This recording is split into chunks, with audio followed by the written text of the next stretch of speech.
കർത്താവിൻ്റെ മഹത്വം എല്ലാ സഹോദരങ്ങൾക്കും യേശുക്രിസ്തുവിൻ്റെ അനുഗ്രഹീത നാമത്തിൽ ക്രിസ്തീയ വന്ദനത്തെ അറിയിക്കുന്നു. ഒരു ദിവസം കൂടെ അവിടെ നമുക്ക് ദാനമായി നൽകിയുള്ള ദൈവത്തിൻ്റെ ദയയും വിശ്വസ്തതയും കരുണയും ഓർത്ത് നന്ദി നിറഞ്ഞ ഹൃദയത്തോടെ സ്തോത്രം ചെയ്യാം. അവങ്കിലേക്ക് നോക്കിയവർ പ്രകാശിതരായി.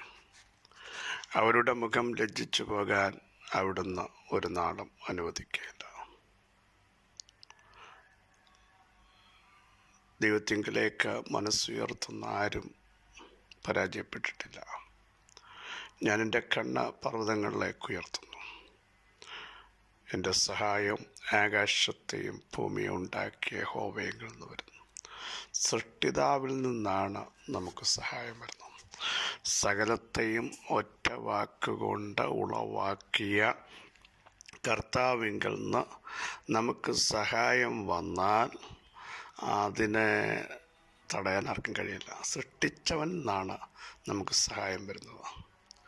ഇന്ന് പകലിലും അവിടുത്തെ മുൻപാകെ നമുക്ക് ഏൽപ്പിച്ചു കൊടുക്കാം. ഹോവേ, ഞങ്ങൾ നിങ്ങൾ പ്രത്യാശ വെക്കുന്നത് പോലെ അങ്ങയുടെ ദയയും മുഖപ്രകാശവും ഞങ്ങളുടെ മേൽ ഒന്ന് വെളിപ്പെടുത്തണമേ എന്ന് ആത്മാർത്ഥമായി പ്രാർത്ഥിക്കാം. എൻ്റെ ജനം ഒരു നാളും ലജ്ജിച്ചു പോകുകയില്ലെന്ന് അവിടുന്ന് ആവർത്തിച്ചു പറഞ്ഞു. എൻ്റെ ജനം. സ്തോത്രം. ചെയ്യേണ്ടത് എൻ്റെ ജനം തങ്ങളെ തന്നെ താഴ്ത്തി ദൈവഹിതമില്ലാത്ത എല്ലാ മാർഗങ്ങളും ഉപേക്ഷിച്ച് പ്രാർത്ഥനയോടെ തിരുമുഖം അന്വേഷിക്കാൻ തയ്യാറായാൽ ഒരു ശബ്ദം, തിരുമുഖം അന്വേഷിക്കുന്നവർ ഇവർ തന്നെ. അങ്ങനെ വിശുദ്ധിയോടെ തിരുമുഖം അന്വേഷിക്കുന്ന ഒരു ജനറേഷൻ വെളിപ്പെട്ടു വരാൻ നമുക്ക് ആത്മാവിൽ പ്രാർത്ഥിക്കാം. തിരുമുഖം അന്വേഷിക്കുന്ന, ദൈവമുഖത്തിൻ്റെ പ്രാധാന്യത അറിയാൻ ആഗ്രഹിക്കുന്ന, ദൈവത്തിൽ നിന്ന് പ്രാപിക്കുന്ന, അവിടുത്തെ പാദപീഠത്തിങ്കൽ ഇരിക്കുന്ന, ദൈവശക്തി ഏറ്റെടുക്കാൻ തയ്യാറാകുന്ന ഒരു സമൂഹത്തെ പരിശുദ്ധാത്മാവിന്നും അന്വേഷിക്കുന്നു. നമ്മൾ പലതിലും തിരക്കും മറ്റു പല കാര്യങ്ങളും വ്യാപൃതരാകുമ്പോഴും ദൈവത്തിന് കൊടുക്കേണ്ട പ്രാധാന്യവും ആരാധനയ്ക്കും ബഹുമാനത്തിനും പുകഴ്ചയ്ക്കും യോഗ്യനായവൻ്റെ മുമ്പാകെ ആരാധിക്കാൻ സമയം കണ്ടെത്തണം. ദൈവത്തിന് കൊടുക്കേണ്ട ബഹുമാനം ദൈവത്തിന് കൊടുക്കാൻ തയ്യാറാകുമെങ്കിൽ എന്നെ മാനിക്കുന്നവനെ ഞാൻ മാനിക്കും, എന്നെ നിന്ദിക്കുന്നവർ നിന്ദിതരാകും എന്ന വചനത്തിൻ്റെ ശക്തി നമ്മുടെ മേൽ വെളിപ്പെടുത്തുവാൻ ദൈവത്തിന് പ്രസാദമുണ്ടാകും. നമ്മുടെ കർത്താവ് വേഗം വരാൻ പോകുന്നു. അവിടുത്തെ വരവിനായി നമുക്കൊരുങ്ങാം. നാമോ പിന്മാറിപ്പോകുന്നവരുടെ കൂട്ടത്തിലാകരുത്. വിശ്വസിച്ച് ജീവരക്ഷ ഏറ്റെടുക്കാൻ, ആ നിത്യത്തിലെത്തുവാൻ നമ്മളെ തന്നെ ഒരുക്കണം. നിർമ്മല കന്യകയെ ചേർക്കാനാണ്, തന്നെത്താൻ ഒരുക്കിയിരിക്കുന്ന കാന്തയെ ചേർക്കാനാണ് എൻ്റെ കർത്താവ് വരുന്നത്. സ്തോത്രം. ഒരുക്കം ആവശ്യമുണ്ട്. വചനത്തിൽ അധിഷ്ഠിതമായൊരു ക്രിസ്തീയ ജീവിതം നയിച്ച് പരിശുദ്ധാത്മാവിൽ മുൻപോട്ട് പോകാൻ തയ്യാറായാൽ നമുക്ക് ആ രാജ്യത്തെത്താൻ ഇടയായിത്തീരും. വ്യസനത്തിനുള്ള മാർഗം എന്നിലുണ്ടോ എന്ന് നോക്കി ശാശ്വത മാർഗത്തിൽ എന്നെ നടത്തണമേ എന്ന് ഭക്തനായി ദാവീദ് പ്രാർത്ഥിച്ചതുപോലെ നമുക്കും പ്രാർത്ഥിക്കാം. ദൈവമേ, അങ്ങയുടെ പാതകളിൽ മാത്രം നടക്കാൻ എൻ്റെ നടപ്പ് അങ്ങയുടെ ചുവടുകളിൽ തന്നെയായിരുന്നു എന്ന് പറയത്തക്ക രീതിയിൽ ദൈവിക ഇടപെടിയിൽ അങ്ങയുടെ മാതൃക പിൻപറ്റുവാൻ എല്ലാ കാലത്തും ഞങ്ങൾക്കിടയാവണമേ എന്നും ആത്മാർത്ഥമായി പ്രാർത്ഥിക്കാം. ആവർത്തിച്ചു പറയുന്നു, വരുവാനുള്ളവൻ വരും, താമസിക്കുകയില്ല. ഇന്നും നമുക്ക് ശക്തമായിട്ട് വീണ്ടും ആവർത്തിച്ച് പ്രഖ്യാപിക്കാം, എൻ്റെ നീതിമാൻ വിശ്വാസത്താൽ വിശ്വാസത്താൽ ജീവിക്കും. അങ്ങനെയുള്ളവരെ ചേർക്കാൻ കർത്താവ് വരും, സംശയമില്ല. ലൂക്കോസ് സുവിശേഷം 5-ാം അധ്യായം 17-ാമത്തെ വാക്യം. അവനൊരു ദിവസം ഉപദേശിക്കുമ്പോൾ ഗലീലയിലും യഹൂദയിലുമുള്ള സകല ഗ്രാമത്തിൽ നിന്നും യെരുശലേമിൽ നിന്നും വന്ന പരീശന്മാരും ന്യായശാസ്ത്രിമാരും അവിടെ ഇരിക്കുന്നുണ്ടായിരുന്നു.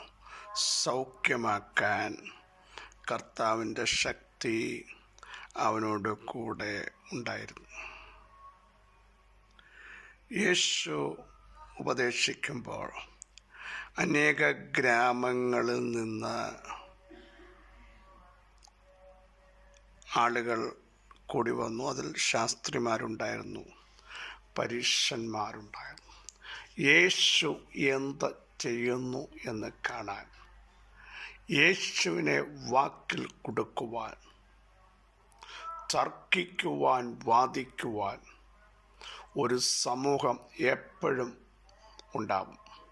പ്രിയ സഹോദരങ്ങളെ, നമ്മുടെ ക്രിസ്തീയ ജീവിതം മുൻപോട്ട് കൊണ്ടുപോകുമ്പോൾ വീക്ഷിക്കുന്ന, എന്തു ഭവിക്കുമെന്ന് നോക്കാൻ നിൽക്കുന്ന, പ്രാർത്ഥിച്ചാലും ആരാധിച്ചാലും വിടുതൽ സംഭവിക്കുമോ എന്ന് കാണാൻ നിൽക്കുന്ന, ഒന്നുകൂടി പറഞ്ഞാൽ ഇവനെന്തു ഭവിക്കുമെന്ന് സസൂക്ഷ്മം വീക്ഷിക്കുന്ന ഒരു സമൂഹം എപ്പോഴും നമ്മുടെ കൂടെ ഉണ്ടാവും എന്നുള്ളത് മറന്നു പോകരുത്. ഇവിടെയും അതാണ് സംഭവിച്ചത്. പക്ഷേ ഗലീലയിൽ നിന്ന് ആർക്കും വേണ്ടാത്ത ഗലീല, ഇരുട്ടുള്ള ഗലീല, ജാതികളുടെ ഗലീല, മരണത്തിൻ്റെ നിഴലടിക്കുന്ന ഗലീല,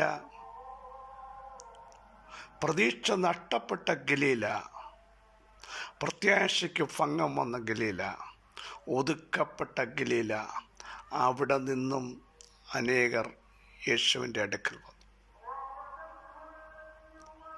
എനിക്ക് വിളിച്ചു പറയാനുള്ള ആത്മനിയോഗത്തിൻ്റെ മെസ്സേജ്, പ്രതീക്ഷ നഷ്ടപ്പെട്ട, പ്രത്യാശയ്ക്ക് ഭംഗം വന്നു എന്ന് തോന്നുന്ന, പലരും എഴുതിത്തള്ളിയ, മാറ്റി നിർത്തിയ ചില വ്യക്തിത്വങ്ങളും വിഷയങ്ങളും എൻ്റെ കർത്താവിൻ്റെ അടുക്കൽ വന്നാൽ അതുപോലെ മടങ്ങിപ്പോകത്തില്ല, വിടുതലോടെ മടങ്ങിപ്പോകും. നോക്കി നിൽക്കുന്നവർക്ക് വിസ്മയമുണ്ടാകത്തക്ക രീതിയിൽ ദൈവത്തിൻ്റെ പ്രവൃത്തി ഇന്ന് പ്രഭാതത്തിൽ ചില കുടുംബങ്ങളുടെ മേലും തലമുറകളുടെ മേലും വെളിപ്പെട്ടു വരുന്നത് ആത്മാവിൽ ദർശിക്കാൻ എത്ര പേർ തയ്യാറാകും? അവരെ സഹായിക്കാൻ, അവരെ ശക്തീകരിക്കാൻ, ബലം കൽപ്പിക്കാൻ എൻ്റെ കർത്താവിൻ്റെ സാന്നിധ്യം ഉണ്ട്. അടുത്ത ഭാഗം ഒന്ന് ശ്രദ്ധിക്കൂ. സൗഖ്യമാക്കാൻ കർത്താവിൻ്റെ ശക്തി അവനോട് കൂടെ ഉണ്ടായിരുന്നു. പലവിധ ആളുകളാണ് വന്നത്. പല പ്രതിസന്ധിയിൽപ്പെട്ട, നട്ടം തിരിയുന്ന, ആവർത്തിച്ചു പറയുന്നു, എല്ലാം അസ്തമിച്ചു എന്ന് പറഞ്ഞ് നിരാശയുടെ വാക്കുകളുമായി വന്നവർ, വെളിച്ചം കാണാൻ പറ്റാത്തവർ യേശുവിൻ്റെ അടുക്കൽ വന്നു. അവിടെ പറയുന്നു, സൗഖ്യമാക്കാൻ കർത്താവിൻ്റെ ശക്തി യേശുവിനോട് കൂടെ ഉണ്ടായിരുന്നു. ഈ പകൽ വിളിച്ചു പറയുന്നു, നാനാവ്യാധികൾ, മാനസിക സംഘർഷണങ്ങൾ, സങ്കടങ്ങൾ, ഒറ്റപ്പെട്ടതും തകർക്കപ്പെട്ടതുമായ അനുഭവങ്ങൾ, ആരോടും ഷെയർ ചെയ്യാൻ പറ്റാത്ത വിഷയങ്ങൾ, ഇതിനെല്ലാം പരിഹാരം തരാൻ, അടിപ്പിണരാൻ, സൗഖ്യമാക്കാൻ എൻ്റെ യേശുവിൻ്റെ മേൽ ഉയരത്തിലെ ശക്തി ഉണ്ടായിരുന്നു. ആ ശക്തി നമ്മുടെ മേൽ വ്യാപരിച്ചാൽ മാറാ രോഗങ്ങൾക്ക് വിടുതലാണ്. തകർന്നു പോയത് പണിയപ്പെടും. അറ്റുപോയ ബന്ധങ്ങൾ കൂടിച്ചേരും, ചിതറിപ്പോയത് ശേഖരിക്കപ്പെടും, കുനിഞ്ഞിരിക്കുന്നത് നിവർത്തപ്പെടും, കൈവിട്ടുപോയത് മടങ്ങി വരും, അസാധ്യമെന്ന് ചിന്തിക്കുന്നത് സാധ്യമാകും, വിലാപങ്ങൾ നൃത്തമാകും. ദൈവസന്തോഷം ഇന്നു പകൽ നിങ്ങളുടെ കൂടാരത്തിൽ വെളിപ്പെടുന്ന നിമിഷമാണ്. നാളുകളായി പ്രതീക്ഷ നഷ്ടപ്പെട്ട വിഷയത്തിന്മേൽ ഉയരത്തിലെ ശക്തി വ്യാപരിക്കുകയാ. പുറപ്പെടുവിക്കാൻ കഴിവുള്ള ശക്തി, പുറത്തു കൊണ്ടുവരുന്ന ശക്തി, കല്ലറകളെ ഭേദിച്ച ശക്തി, മുദ്രകളെ പൊട്ടിച്ച ശക്തി, അന്ധകാര വെല്ലുവിളികളുടെ മേൽ, ഇരുളിൻ്റെ വ്യാപാരങ്ങളുടെ മേൽ വെളിച്ചമുദിപ്പിച്ച ദൈവശക്തി ഇന്നു പകൽ ഈ ദൂത് പറഞ്ഞുകൊണ്ടിരിക്കുമ്പോൾ നിങ്ങളുടെ ശരീരത്തിൽ വ്യാപരിക്കട്ടെ. നിങ്ങളുടെ ആത്മീക ജീവിതത്തെ തച്ചുടച്ച് ആരാധിക്കുവാനും പ്രാർത്ഥിക്കുവാനും കഴിയാതെ ഒതുക്കിയ മണ്ഡലങ്ങൾ ഇന്നു പകൽ സ്വർഗം പൊട്ടിച്ചെറിഞ്ഞ് തൻ്റെ ജനത്തിന് ജയം നൽകുകയാണ്. വിശ്വസിക്കുന്നവരുടെ മേൽ ദൈവശക്തി വ്യാപരിക്കുക. അളവറ്റ വലുപ്പം, അത്യന്ത ശക്തി, അമിത ബലം ഇന്നു പകൽ വ്യാപരിക്കുന്നു. സൗഖ്യമാകട്ടെ, വിടുതൽ വ്യാപരിക്കട്ടെ, അത്ഭുതങ്ങൾ സംഭവിക്കട്ടെ, ചിലത് പുറത്തു വരട്ടെ, പുറപ്പെട്ടെ. യേശുവിൻ്റെ നാമത്തിൽ സംഘർഷങ്ങൾ മാറിപ്പോകട്ടെ. ഒരു സ്വസ്ഥത ജനത്തിൻ്റെ മേൽ വ്യാപരിക്കട്ടെ. യേശുവിൻ്റെ നാമത്തിൽ പിതാവേ, ഈ വചനത്തിൻ്റെ ശക്തി ജനത്തിൻ്റെ മേൽ വ്യാപരിച്ച് അവരാത്മാവിൽ സ്വതന്ത്രരാകട്ടെ. സാധ്യങ്ങൾ സാധ്യമാകട്ടെ.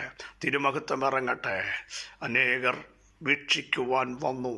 അവർ നോക്കി നിൽക്കെ അത്ഭുതങ്ങൾ സംഭവിച്ചെങ്കിൽ, ഓ ഹല്ലേലൂയ, കിടക്കയിൽ കൊണ്ടുവന്നവനെ അതുപോലെ തിരിച്ചു കൊണ്ടുപോകാതെ അവൻ എഴുന്നേറ്റ് നടന്നതുപോലെ ചില അസാധ്യങ്ങൾ ഇന്നു പകൽ സംഭവിക്കട്ടെ.